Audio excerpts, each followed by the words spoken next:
Welcome back to Lensday Wednesday. As promised last week, an interesting contender for the title of fastest, greatest, best 85mm Canons ever made. This is the new 85mm f1.4 L IS USM lens, an absolutely brilliant piece of work, and it came up around about 18 months to 2 years ago as an addition to the lineup. Now, we've already spoken about the 85 1.8 a couple of weeks back, the 85 1.2, as I mentioned last week, one of the greatest we've ever made, and then along came this baby.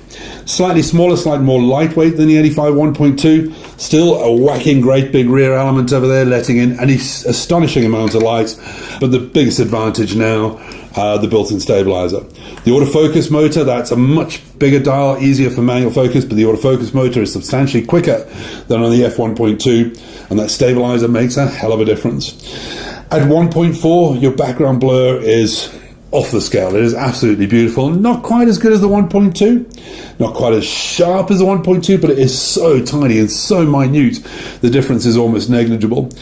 What the stabiliser will give you doesn't change that breathing in and out as far as 1.4 is concerned. That area at 85mm is really narrow. It's still heavy, make no mistake, it's much heavier than the 1.8, given that it's only a third of a stop better, but that L series says a hell of a lot for it. In terms of optical performance, the difference between this and the 1.2 is absolutely negligible. And what it will give you in terms of hand-holding with the stabiliser might well prove to be a distinct advantage. What I will say to you, it is sharp. It is brutally sharp throughout the entire range. I think the 1.2 has a tiny little bit of edge on it, but it does come at a slightly higher price.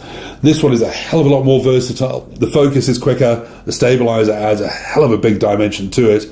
If absolute critical sharpness at 50 million pixels on a 5DSR is what you need, you really got to go to the 1.2. If you're shooting anything below 30 million pixels, like on the 5D4 for example, the 1.4 is absolutely and utterly astonishing, and most certainly good enough for any fashion, beauty, portrait type of environments. It's only when you really need that critical degree of sharpness and 1.2 that you go to that baby. This, in terms of value for money, what you're getting, what you're paying for, it's worth every single cent. Which one do I have in my bag? At the moment, I've got both. I can't make up my mind.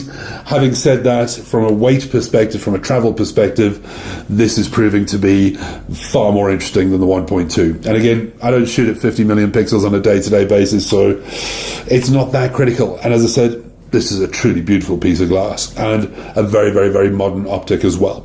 As always, thanks for watching. Do appreciate your comments and your feedback.